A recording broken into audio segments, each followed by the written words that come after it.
তো বন্ধুরা, তোমরা যারা এসএসসি জিডির জন্য প্রিপারেশন নিচ্ছ, দেখো বস তোমার হাতে এখনো 20টা দিন সময় রয়েছে। তুমি চাইলেই কিন্তু বস, দেখো সেই কথাই আছে না, আগার মান লিয়া তো হার হে লেকিন ঠান লিয়া তো জিত হে।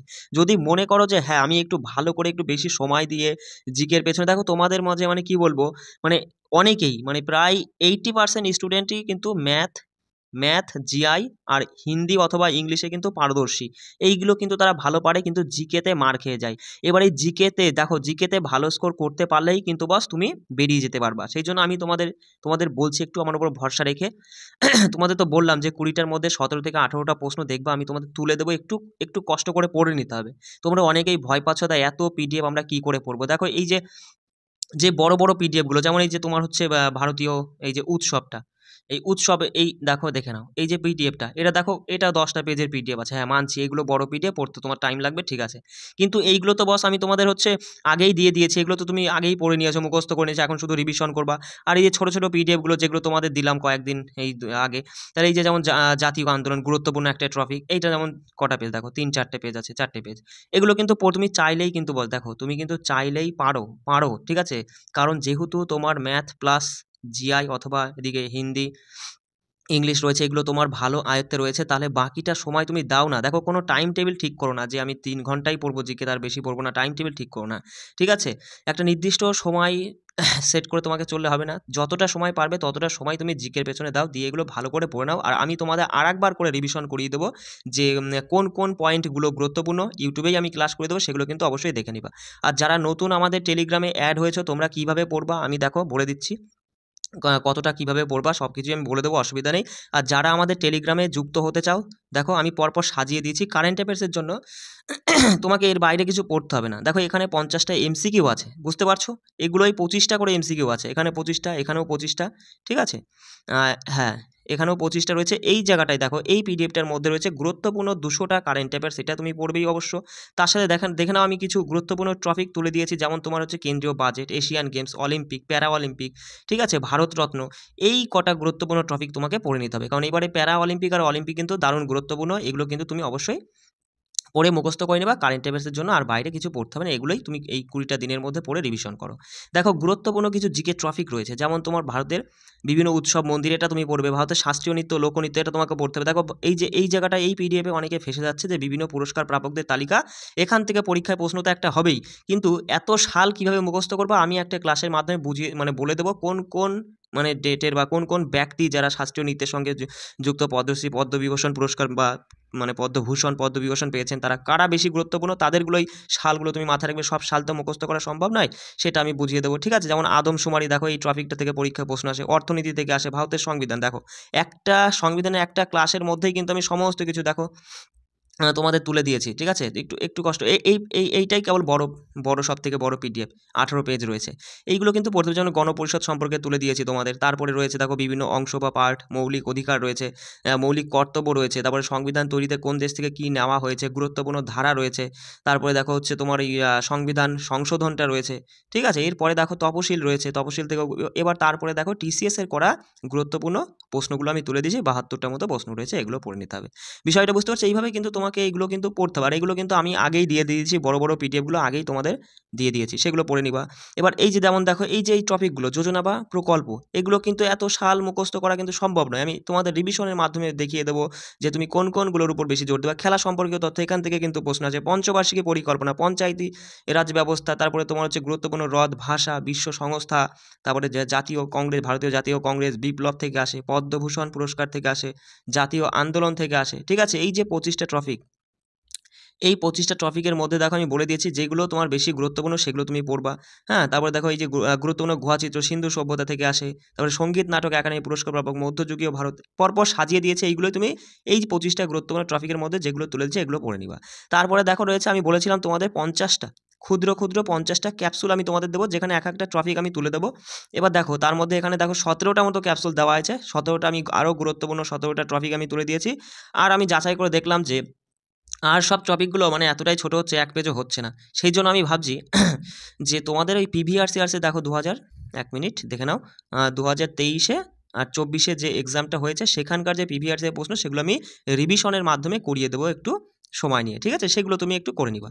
তাহলে এনাফ। এর বাইরে আর তোমাকে কোনো চিন্তা ভাবনা করতে হবে না জিকের জন্য। বিষয়টা বোঝা গেল। আর আগামীকাল থেকেই আমি তোমাদের ম্যাথ আর আর হচ্ছে জিআই নিয়ে ধরবো। ম্যাথের জন্য আমি বলেই দিয়েছি 7টা টাইপ তোমাকে দেখাবো, আর জিআইয়ের জন্য আমি তোমাদের 40টা টাইপ 40টা, হ্যাঁ, 40টা টাইপ দেখাবো। সেইগুলোই তুমি একটু ভালো করে প্র্যাকটিস করে যাবা। দেখবা তুমি কি বলবো, এই জিআই যা 40টা টাইপ করে দেবো, দেখবা তুমি 19-20টা অথবা 20টা প্রশ্নই দেখবা তুমি একদম সেম টাইপের দাদা যে শিখিয়েছিল সেরকমই চলে আসছে। 60টার মধ্যে তুমি অন্তত নাই করে 15টা 14-15টা মতো তুমি কমন পেয়ে যাবে, ঠিক আছে? এটা কিন্তু শেষ মুহূর্তের তোমাদের আর কি, যারা আর কি ম্যাথে জিআইতে দুর্বল হয়তো, তোমাদের শেষ মুহূর্তে একটা সুযোগ। কারণ এখানে এতটা স্কোর না করলে কিন্তু তুমি বস বেরোতে পারবে না। কারণ এখানে তোমাকে 18টা অন্তত জিআই থেকে করতেই হবে, ম্যাথের থেকে অন্তত 14টা এরকম কিন্তু করতেই হবে। আর জিকেতে তোমাদের এগুলো কিন্তু দেখো 20 দিন মানে তুমি বুঝতে পারছো, এখনো কিন্তু 480টা ঘন্টা। তুমি চাইলেই কিন্তু অনেক কিছু করতে পারো, আবার কিছু নাই করতে পারো, ঠিক আছে? সেটা তোমার উপর নির্ভর করে। আবার আরেকটা কথা বলি, দেখো হয়তো আমি তোমাদের মানে কি করেছি, কয়েকজন ব্যক্তি আছে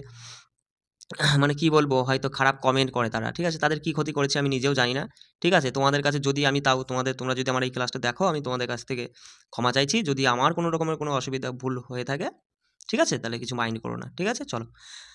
কারণ আমি তো জানি, ঠিক আছে? আর একটা জিনিস কথাই বলে না, কি বলে বলো তো বস? দেখো মেন জিনিসটা কি, মেন জিনিসটা কথাটা হচ্ছে যে সবাই কিন্তু দেখো বস, কেউ কারোর এখনকার যুগে কিন্তু তুমি তো জানোই যে তুমি তো যথেষ্ট বুদ্ধিমান এবং বড় হয়েছো, কেউ কারো কিন্তু ভালো দেখতে পারে না। তুমি যদি এবার দেখো চাকরিটা পেয়ে যাও, তোমার নিজের পাড়ার বন্ধু, সেও কিন্তু তুমি পরের দিন তার মুখের দিকে বলবা, আগের দিন যে সে জানতে পারবে যে তোমার চাকরি হয়েছে, পরের দিন তার মুখের দিকে তাকিয়ে দেখবা কেমন অবস্থায়। বাস্তব কথা বস এইগুলো, ঠিক আছে? সেটাই বলছি, কেউ কারো ভালো দেখতে পায় না। আর তোমাদের দেখো, তোমাদের আর কি সাহায্য করবো আমি, দেখো তোমাদের 99 টাকা করে নিচ্ছিলাম এই টেলিগ্রামে অ্যাড হওয়ার জন্য। অনেকেই বলছো দাদা আমাদের মিডল ক্লাস ফ্যামিলির ছেলে, আমরা বুঝি, সেই জন্য দেখো এটা আমি 50-এ করে দিয়েছি যে পড়ো, তোমরা নিয়ে পড়ে নাও, ঠিক আছে? আর কটা দিন আছে, এই 20টা দিন এইগুলো নিয়ে পড়ে নাও। 50 টাকার মাধ্যমে আমি তোমাদের অ্যাড করিয়ে দিচ্ছি, সেখানে তুমি সব নিয়ে পড়ে নিতে পারছো। বিষয়টা এর থেকে আর কি বলবো, বিনা পয়সায় দিলে করে তো মানে কি তোমাদের হয়তো আরও ভালো হতো, কিন্তু দেখো আমাকে তো চলতে হবে, বিষয়টা বোঝো। তুমি এই যে টপিকগুলো দিচ্ছি, এগুলো তুমি অন্য কোনো জায়গা থেকে নিতে যাও, দেখো কমসে কম না হলেও তোমার একটা কোর্স হিসাবে ওরা হচ্ছে 400-500 নিয়ে নেবে না? তুমি হয়তো অন্য জায়গায় হয়তো যুক্ত থাকতে পারো।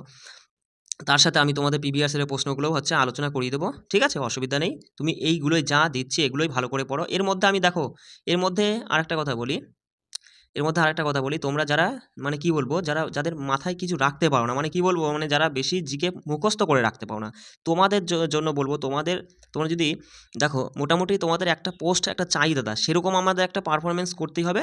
তাহলে পরে দেখো ম্যাথের জন্য তুমি হচ্ছে ওইদিকে আমি যেটা দেখাবো সেটা হচ্ছে 40টা, তুমি হচ্ছে 40টা বলছি কেন, মানে 14টা প্রশ্ন তুমি হচ্ছে সঠিক করার চেষ্টা ভাবনা নেবা, আমি পেয়ে যাবা 14টা প্রশ্ন। আমি যে টাইপগুলো দেখাবো 7টা টাইপের মধ্যে 14টা পেয়ে যাবা, সেম টাইপের, হয়তো সংখ্যা আলাদা থাকবে, সেম টাইপ পেয়ে যাবা। জিআইয়ের জন্য তুমি একটু ভালো করে প্র্যাকটিস করে নিলে পরে মোটামুটি 17-18টা পেয়ে যাবা। আর যারা নতুন আর কি প্রিপারেশন নিচ্ছ, বা যারা হচ্ছে দুর্বল আছো সব ক্ষেত্রেই, তোমাদের জন্যই কিন্তু বলছি, ঠিক আছে? আর তোমরা দেখো হিন্দি অথবা ইংলিশ, কিন্তু হয়তো অনেকের কাছে হিন্দি সোজা মনে হয়, অনেকের কাছে ইংলিশ সোজা মনে হয়। আমি তো এই বিষয়ে আমার তেমন একটা অভিজ্ঞতা নেই, তো আমি মনে করি যে হিন্দিটাই হয়তো অনেকে মানে চুজ করেছো। আর হিন্দিতে হয়তো অনেকে 12-14টা মতো প্রশ্নও সঠিক করতে পারছো, ঠিক আছে? এটা কিন্তু সম্ভব, ঠিক আছে? আমি যতটা বুঝি হিন্দিতে কিন্তু 12-14টা প্রশ্ন আরামসে অনায়াসে সহজ করা, মানে কি বলবো, স্কোর করা কিন্তু সম্ভব। আর জিকের জন্য দেখো, তোমাদের জিকেতে বেশি তোমরা যদি না পড়তে পারো, আমি তোমাদের একটু বলে দিচ্ছি, শুনে নাও। দেখো যাদের মুখস্থ করতে অসুবিধা হয়, পড়তে অসুবিধা, দেখো তোমরা কারেন্ট অ্যাফেয়ার্সের এইগুলো কিন্তু সবই পড়বা, ঠিক আছে? কারেন্ট অ্যাফেয়ার্স থেকে আমি ছাড়তে পারলাম না যে তুমি কোনটা বাদ দিবা। বিশেষ করে কারেন্ট অ্যাফেয়ার্সের জন্য এটা তো তুমি পড়বাই, যদি ওই ওপরেরগুলো, যদি এই ওপরেরগুলো নাও পড়তে পারো, তুমি দেখো কি করবা, এই 200টা প্রশ্ন পড়বা, তার সাথে চলে আসবা তুমি এখানে, তার সাথে তুমি চলে আসবা অলিম্পিক, প্যারা অলিম্পিক, ব্যাস। আর এইদিকে ভারতরত্ন, ঠিক আছে? এশিয়ান গেমসটাও একটু দেখে নিও, 2 পেজ আছে হয়তো এশিয়ান গেমস রিলেটেড, 2 পেজ আছে। এই 2 পেজের মধ্যে কারা পতাকাবাহী ছিল, কারা মানে স্বর্ণপদক পেয়েছে, সেই নামগুলো তুমি দেখে নিবা, কততম সংস্করণ হলো, ভারত থেকে কতজন গিয়েছে, কি এরকম টাইপের তথ্যগুলো দেখে নিবা। আর বাজেট থেকেও দেখবা কিন্তু, মানে এই 4টে টপিকই পড়তে হবে, ঠিক আছে? এখান থেকেও তুমি কিছু কিছু তথ্য দেখে নিলে, আর আমি তোমাদের বুঝিয়ে দেবো, মানে বুঝিয়ে দেওয়া বলতে গিয়ে রিভিশনের মাধ্যমে বলে দেবো যে কোন কোন পয়েন্টগুলো মাথায় রাখবা। আর তোমরা দেখো জিকে থেকে উৎসবটা পড়বাই, শাস্ত্রীয় নৃত্য, লোকনৃত্য, এটাও পড়বা। এখান থেকে দেখো সমস্ত এই যে পুরস্কার প্রাপকদের তালিকা, এত সাল মাথায় রাখতে পারবা না, দরকার নেই। আমি শুধু বলে দেবো কোন কোন সালগুলো, কোন কোন ব্যক্তির নামগুলো মাথায় রাখতে হবে, সেটা আমি জানিয়ে দেবো, সেটা তুমি দেখে নিবা। আদমশুমারি থেকে দেখো, আদমশুমারি বা জনগণনা, এটা হচ্ছে তোমাকে পুরোটাই পড়তে হবে। অর্থনীতি দেখো, অর্থনীতি থেকে পরীক্ষায় প্রশ্ন আসবেই, সেই জন্য অর্থনীতি টপিকটা পুরোটা পড়তে হবে। সংবিধানও তোমাকে পড়তে হবে, ঠিক আছে? সংবিধানও পড়তে হবে, প্রকল্প বা যোজনা এটা দরকার নেই, ছেড়ে দাও, তোমার জন্য বলছি, ঠিক আছে? আর হচ্ছে হ্যাঁ, বিভিন্ন খেলা সম্পর্কিত তথ্য এটা তোমাকে দেখতে হবে, পঞ্চবার্ষিকী পরিকল্পনা এটাও তোমাকে দেখতে হবে। আর হচ্ছে তুমি চলে আসবা জাতীয় কংগ্রেসে, ঠিক আছে? ১ মিনিট। দেখো ভারতীয় জাতীয় কংগ্রেসটা দেখবা। এই বিপ্লবের মধ্যে তোমার হচ্ছে দেখবা হচ্ছে সবুজ বিপ্লবটার উপর একটু জোর দিবা, ঠিক আছে? আর ওই শ্বেত বিপ্লব, দেখো আগেরবার সবুজ বিপ্লব ঝেড়ে ঝেড়ে প্রশ্ন করেছে, এবার কিন্তু শ্বেত বিপ্লব এর উপরেও কিন্তু মানে তোমার হচ্ছে গুরুত্ব দিতে পারে ওরা। সেই জন্য এই বিপ্লবগুলো সমস্তগুলো একটু দেখে নিবা, শুধু বিপ্লবটাই। আর এই পুরস্কারটা অবশ্যই দেখবা, পদ্ম পুরস্কার, হ্যাঁ? পদ্ম পুরস্কারের মধ্যেই ৩ রকমের পুরস্কার রয়েছে, পদ্মবিভূষণ, পদ্মভূষণ আর পদ্মশ্রী, ঠিক আছে? আর দেখো আমি কিন্তু এই যে তোমার হচ্ছে পদ্মশ্রী পুরস্কারে ১১০ জন পেয়েছে, আবার ১১০ জনের নামই কিন্তু আমি তোমাকে মুখস্থ করতে বলিনি। আমি বলেছি যে গুরুত্বপূর্ণ ২০-২৫ জন আছে, তাদের তুমি নামটা মুখস্থ করে নিলে। আর বিভূষণ আর পদ্মভূষণ তাদের সকল ব্যক্তিরই নাম তুমি মাথায় নিয়ে নিলে। বিষয়টা বুঝতে পারলে? এবার দেখো গুরুত্বপূর্ণ গুহা চিত্র, এখান থেকে পরীক্ষা, যেমন ইলোরা গুহা, অজন্তা গুহা, বেশি নয়, ১ পেজ না ২ পেজ যেন আছে, এটা দেখে নিও। সিন্ধু সভ্যতা রিলেটেড, এটা তুমি হচ্ছে গল্পের ছলেই পড়ে নিতে পারো, কোনো অসুবিধা নেই। সঙ্গীত নাটক একাডেমি পুরস্কার, এখানেও তুমি এইগুলো একটু মাথায় রাখতে হবে, কারণ এখান থেকে পরীক্ষায় প্রশ্নটা তুলে দেয়। মধ্যযুগীয় ভারত, ৫০টা এমসিকিউ রয়েছে, পড়ে নিতে তোমার কোনো অসুবিধা হবে না। এতটা তো তোমাকে করতেই হবে, তুমি জিকেতে এতদিন কিছুই পড়োনি, শুধু আমার এই ক্লাস করে তুমি যদি মনে করো দাদা তোমার এই ক্লাস করে আমি কিছুই পড়িনি এতদিন, শুধু তোমার ক্লাস করে আমি পাস করতে চাই, মানে পাস করা মানে কি, তোমার ক্লাস করে যেন আমি বেরিয়ে যেতে পারি, এবারে এক্সামটা ক্র্যাক করতে পারি, সেই জন্য আমি তোমাদের শুধু বলছি, ঠিক আছে? এগুলো কিন্তু এতটা কিন্তু তোমাকে পড়তেই হবে, যাতে তুমি কমসে কম ১৪টা প্রশ্ন অন্তত সঠিক করতেই পারো জিকেতে, ঠিক আছে? আর সবাইকে দেখো, একটা জিনিস মাথায় রাখো, তুমি তো বোঝো, তোমার তো যথেষ্ট বুদ্ধি আছে, জ্ঞান আছে। দেখো ৭ থেকে ৮টা জিকে প্রশ্ন 95% স্টুডেন্ট পারবে, ঠিক আছে? পরীক্ষায় এখন যা আসবে 95% স্টুডেন্ট পারবে, কিন্তু এই ৮ এর পরের থেকে ৮ থেকে ১৪ পর্যন্ত না, একটু ভালো করে না পড়লে এখানে দেখবে 50% এর বেশি কেউ আর তুলতে পারছে না ১৪ র পরে, ঠিক আছে? আর এই ১৪ থেকে এই ১৮, এই ৪টে নাম্বার বা ১৭, এই ৩টে নাম্বার তুলতে গিয়ে অনেকের ঘাম ছুটে যায়। আর এই ৩টে নাম্বার তোলার জন্যই কিন্তু তুমি এই যে ৭ থেকে ৮টা প্রশ্ন সঠিক করার জন্য যতটা খেটেছো, আর এই ১৪ পর্যন্ত তুলতে গিয়ে এতদূর আসার জন্য, ১৪ পর্যন্ত তোলার জন্য যতটা খেটেছো, ততটা পুরোটা খাটতে হবে তোমাকে ১৮ পর্যন্ত যেতে হলে। বিষয়টা বুঝতে পারছো?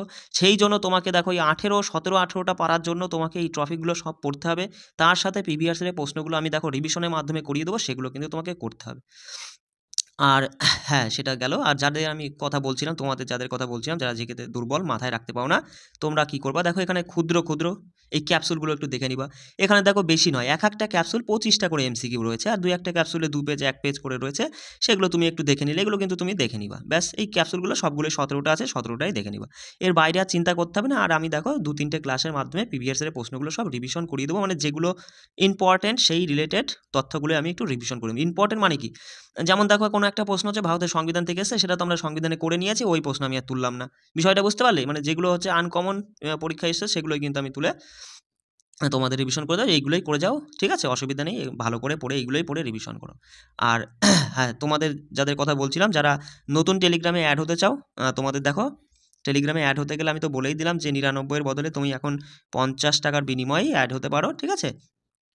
নাম্বারটা বলছি দেখো, 6296053459, এই নাম্বারে পেমেন্ট করেই তুমি অ্যাড হয়ে যেতে পারো, ঠিক আছে? কোনো অসুবিধা নেই। চলো রাখছি, সবাই ভালো করে পড়বে, কোনো অসুবিধা হলে আমার সাথে যোগাযোগ করবে, কেমন? জয় হিন্দ।